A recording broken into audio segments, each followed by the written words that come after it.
On dédaigne volontiers un but qu'on n'a pas réussi à atteindre, ou qu'on atteint définitivement. L'amour ? Avait-elle répondu une fois à une dame prétentieuse qui lui avait demandé « Que pensez-vous de l'amour ? L'amour ? Je le fais souvent, mais je n'en parle jamais. » Les modes changent, étant nées elles-mêmes du besoin de changement. Nos propres erreurs et nos propres ridicules ayant rarement pour effet de nous rendre, même quand nous les avons percés à jour, plus indulgents à ceux des autres. La voix de l'imagination et de l'âme est la seule qui fasse retentir heureusement l'imagination et l'âme tout entière, et un peu de temps que vous avez tué à plaire, si vous l'aviez fait vivre, si vous l'aviez nourri d'une lecture ou d'une songerie, au coin de votre feu l'hiver ou l'été dans votre parc, vous garderiez le riche souvenir d'heures plus profondes et plus pleines. En échange de ce que l'imagination laisse attendre et que nous nous donnons inutilement tant de peine pour essayer de découvrir, la vie nous donne quelque chose que nous étions bien loin d'imaginer. Ainsi, j'étais déjà arrivé à cette conclusion que nous ne sommes nullement libres devant l'œuvre d'art, que nous la faisions pas à notre gré, mais que préexistant à nous, nous devons, à la fois parce qu'elle est nécessaire et cachée, et comme nous ferions pour une loi de la nature, la découvrir. Il en est des plaisirs comme des photographies. Ce qu'on prend en présence de l'être aimé n'est qu'un cliché négatif. On le développe plus tard, une fois chez soi, quand on a retrouvé à sa disposition cette chambre noire intérieure dont l'entrée est condamnée tant qu'on voit du monde. Mais même au point de vue des plus insignifiantes choses de la vie, nous ne sommes pas un tout matériellement constitué, identique pour tout le monde et dont chacun n'a qu'à aller prendre connaissance comme un cahier des charges ou d'un testament. Notre personnalité sociale est une création de la pensée des autres. Même l'acte si simple que nous appelons voir une personne que nous connaissons est en partie un acte intellectuel. Longtemps, je me suis couché de bonne heure. Chaque lecteur est, quand il lit, le propre lecteur de soi-même. On ne connaît pas son bonheur, on n'est jamais aussi malheureux qu'on croit. Plus tard, l'absence porta d'autres enseignements plus amers encore, qu'on s'habitue à l'absence, que c'est la plus grande diminution de soi-même, la plus humiliante souffrance de sentir qu'on n'en souffre plus. Quel est le médecin de fous qui n'aura pas, à force de les fréquenter, eu sa crise de folie ? Heureux encore s'il peut affirmer que ce n'est pas une folie antérieure et latente qu'il avait vouée à s'occuper d'eux. L'objet de ses études, pour un psychiatre, réagit souvent sur lui. Mais avant cela, cet objet, quelle obscure inclination, quel fascinateur effroi le lui avait fait choisir.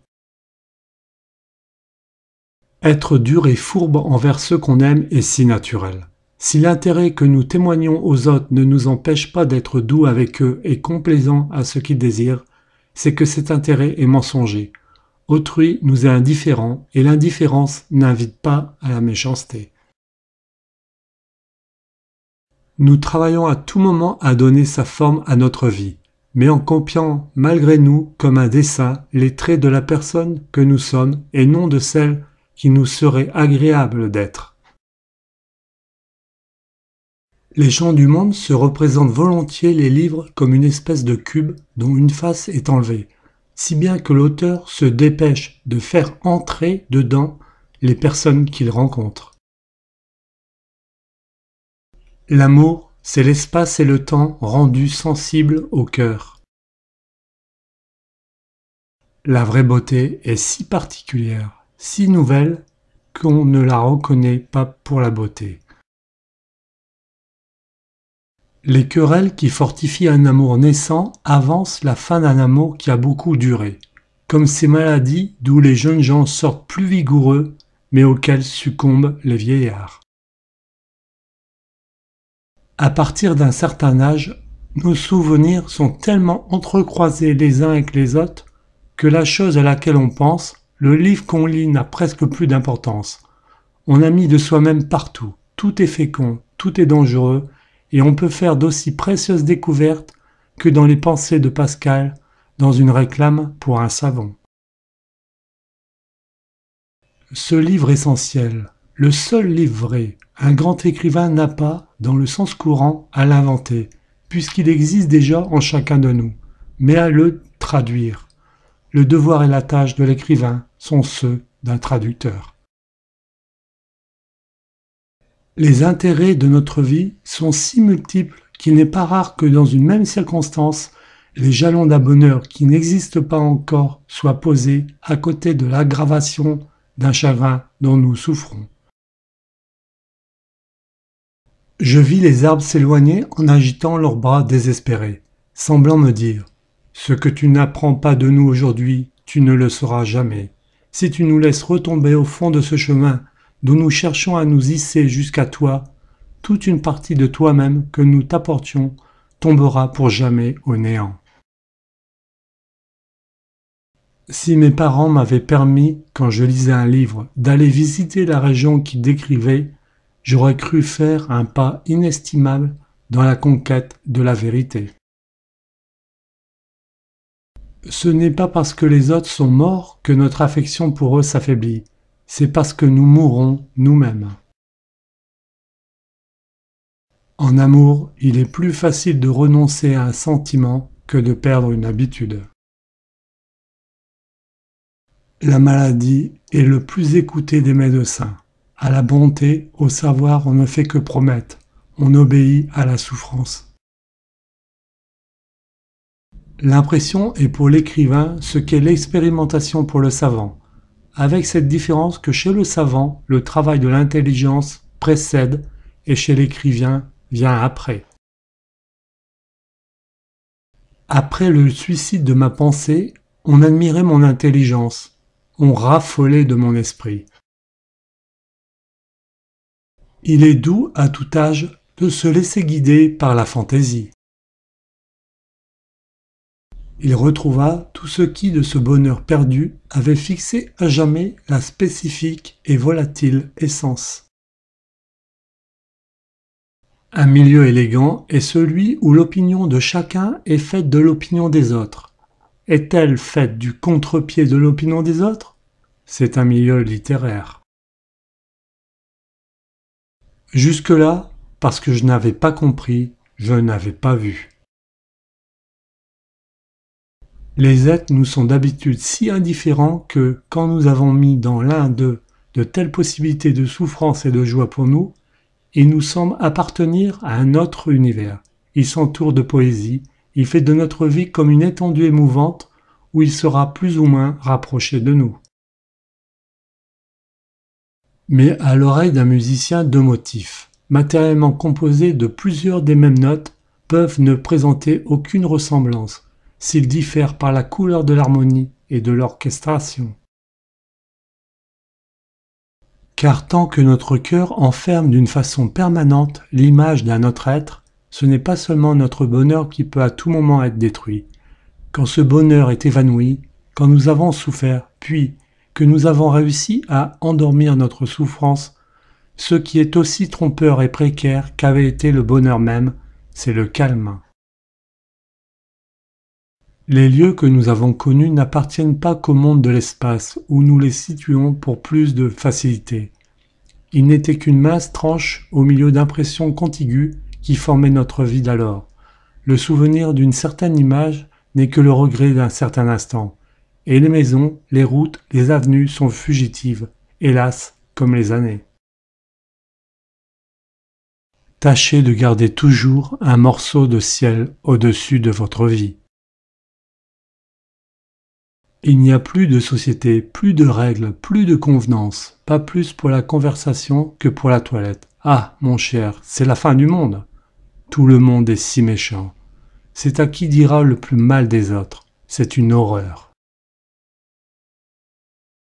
Agir est autre chose que parler, même avec éloquence, et penser, même avec ingéniosité. Et qui vous dit que j'en suis offensé ? Pensez-vous qu'il soit à votre portée de m'offenser? Vous ne savez donc pas à qui vous parlez. Croyez-vous que la salive envenimée de 500 petits bonhommes de vos amis, juchés les uns sur les autres, arriverait à baver seulement jusqu'à mes augustes orteils? Et il n'y a rien de plus agréable que de se donner de l'ennui pour une personne qui en vaille la peine. Victor Hugo dit « Il faut que l'herbe pousse et que les enfants meurent ».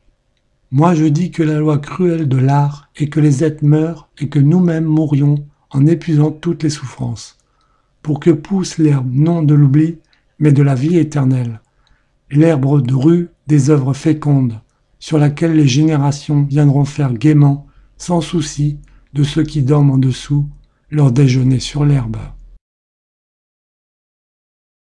Les femmes qu'on aime plus et qu'on rencontre après des années, n'y a-t-il pas entre elles et vous la mort, tout aussi bien que si elles n'étaient plus de ce monde, puisque le fait que notre amour n'existe plus fait de celles qu'elles étaient alors ou de celui que nous étions des morts? C'est dans la maladie que nous nous rendons compte que nous ne vivons pas seuls, mais enchaînés à un être d'un règne différent, dont des abîmes nous séparent, qui ne nous connaît pas et duquel il est impossible de nous faire comprendre, notre corps. L'adolescence est le seul temps où l'on ait appris quelque chose.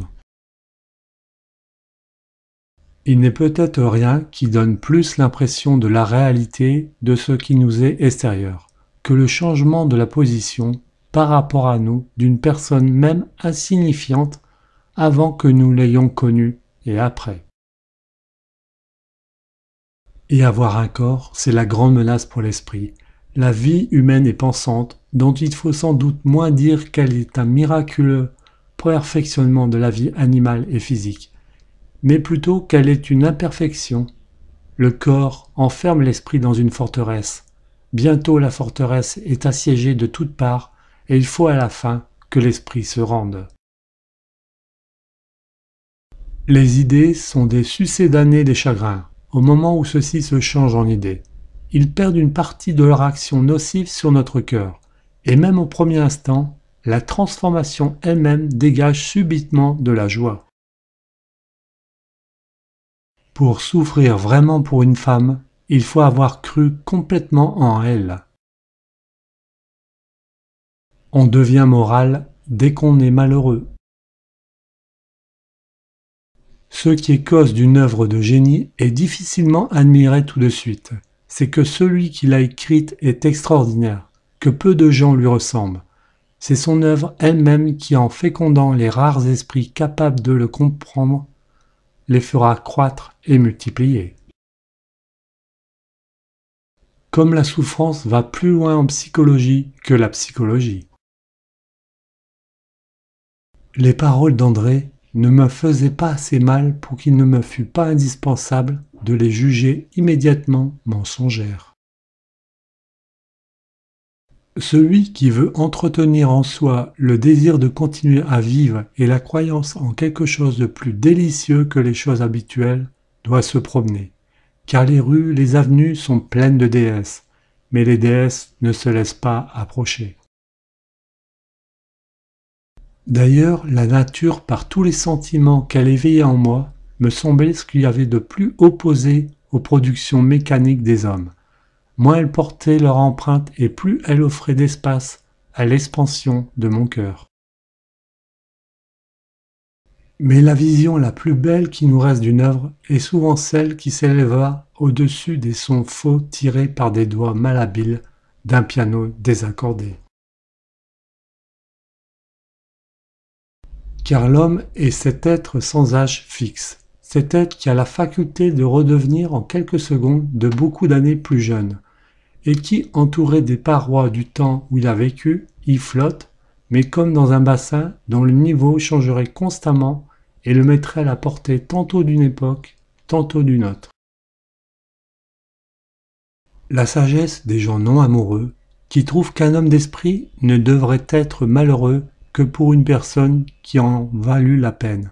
C'est à peu près comme s'étonner qu'on daigne souffrir du choléra par le fait d'un être aussi petit que le bacille, virgule.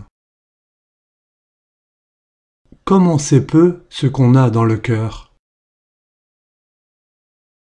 Je la regardai, d'abord de ce regard qui n'est pas que le porte-parole des yeux, mais à la fenêtre duquel se penchent tous les sens, anxieux et pétrifiés, le regard qui voudrait toucher, capturer, emmener le corps qu'il regarde et l'âme avec lui. Les créatures qui ont joué un grand rôle dans notre vie, il est rare qu'elles en sortent tout d'un coup d'une façon définitive. Elles reviennent s'y poser par moments, au point que certains croient à un recommencement d'amour avant de la quitter à jamais. On dit, et c'est ce qui explique l'affaiblissement progressif de certaines affections nerveuses, que notre système nerveux vieillit. Cela n'est pas vrai seulement pour notre moi permanent, qui se prolonge pendant toute la durée de notre vie, mais pour tous nos moi successifs qui, en somme, le composent en partie. Ô merveilleux art qui nous font tant de bien, comme de tourner les pages d'un très bon livre. Fermons pendant un petit moment les portes du monde réel.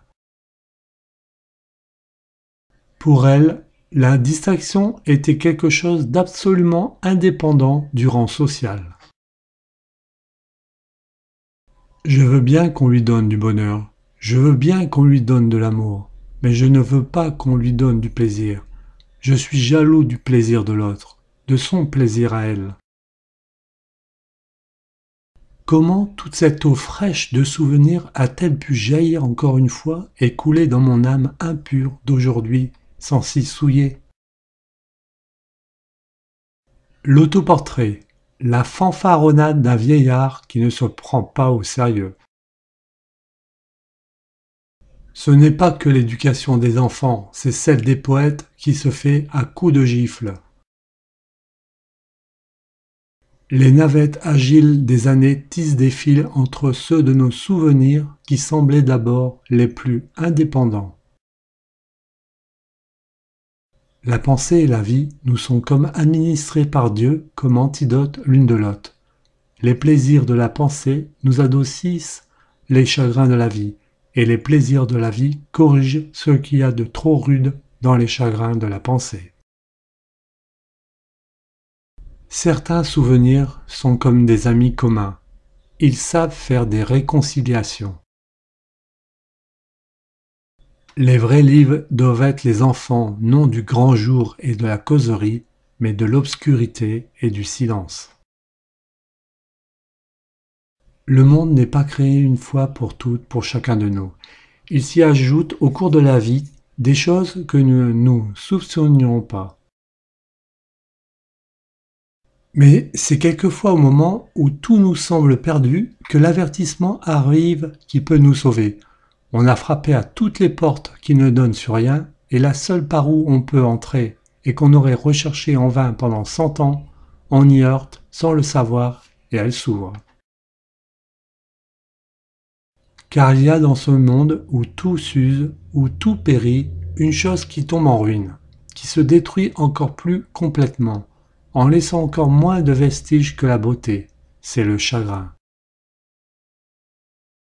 Les liens entre un être et nous n'existent que dans notre pensée. La mémoire, en s'affaiblissant, les relâche, et, malgré l'illusion dont nous voudrions être dupes, et dont, par amour, par amitié, par politesse, par respect humain, par devoir, nous dupons des autres, nous existons seuls.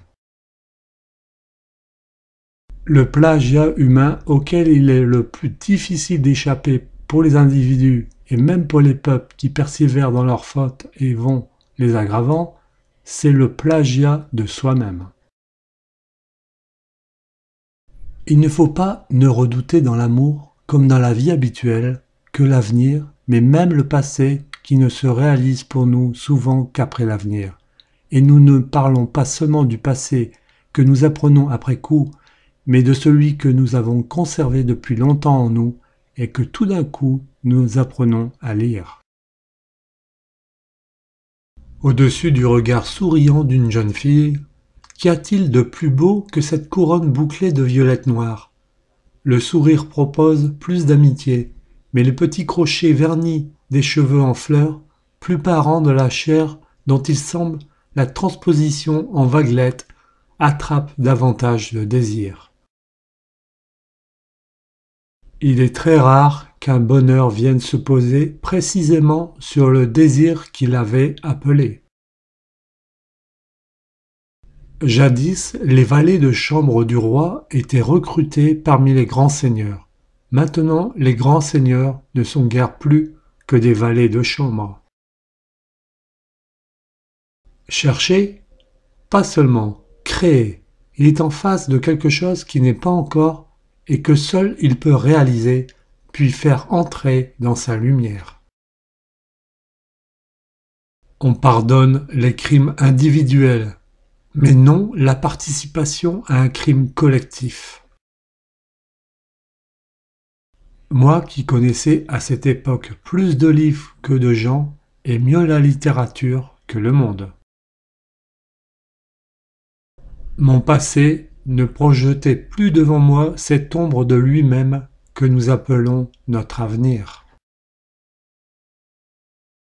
Un petit coup au carreau, comme si quelque chose l'avait heurté, suivi d'une ample chute légère comme de grains de sable qu'on eût laissé tomber d'une fenêtre au-dessus, puis la chute s'étendant, se réglant, adoptant un rythme, devenant fluide, sonore, musical, innombrable, universel, c'était la pluie. La puissance de notre sensibilité et de notre intelligence, nous ne pouvons la développer qu'en nous-mêmes, dans les profondeurs de notre vie spirituelle. Peut-être l'immobilité des choses autour de nous leur est-elle imposée par notre certitude que ce sont elles et non pas d'autres, par l'immobilité de notre pensée en face d'elles. Je connais des gens malheureux parce qu'ils ont un an de plus ou des choses de ce genre. Le bonheur pris comme un but se détruit à plein bord. Il coule à plein bord chez ceux qui ne cherchent pas la satisfaction. Mais qui voit le tort des autres, pour peu que les circonstances le grisent, il succombe souvent lui-même. Un homme a presque toujours la même manière de s'enrhumer, de tomber malade, c'est-à-dire qu'il lui faut pour cela un certain concours de circonstances. Il est naturel que quand il devient amoureux, ce soit à propos d'un certain genre de femme, genre d'ailleurs très étendu.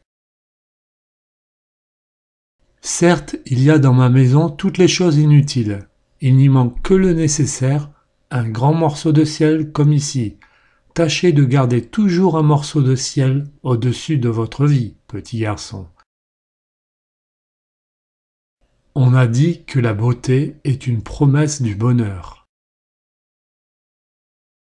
Car quand c'est dans l'espoir d'une découverte précieuse que nous désirons recevoir certaines impressions de nature ou d'art, nous avons quelques scrupules à laisser notre âme accueillir à leur place des impressions moindres qui pourraient nous tromper sur la valeur exacte du beau. Parfois, elle voulait essayer de retrouver, en marchant seule dans une forêt, la source naturelle des vraies joies, mais, sous les feuillets ténébreuses, elle promenait des robes éclatantes, et le plaisir d'être élégante corrompait pour elle la joie d'être seule et de rêver. Je cessai de me demander ce qu'il fallait faire pour pouvoir faire quelque chose. L'habitude, aménageuse habile mais bien lente et qui commence par laisser souffrir notre esprit pendant des semaines dans une installation provisoire, mais que malgré tout il est bien heureux de trouver, car sans l'habitude et réduit à ses seuls moyens, il serait impuissant à nous rendre un logis habitable. Le terme de leur sagesse, des livres, ne nous apparaît que comme le commencement de la nôtre. Ce que nous n'avons pas eu à déchiffrer, à éclaircir par notre effort personnel, ce qui était clair avant nous, n'est pas à nous. Vouloir n'y plus penser, C'était y penser encore, en souffrir encore.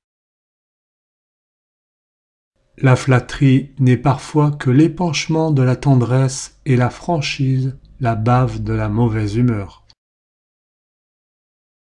Les paradoxes d'aujourd'hui sont les préjugés de demain, puisque les plus épais et les plus déplaisants préjugés d'aujourd'hui eurent un instant de nouveauté où la mode leur prêta sa grâce fragile.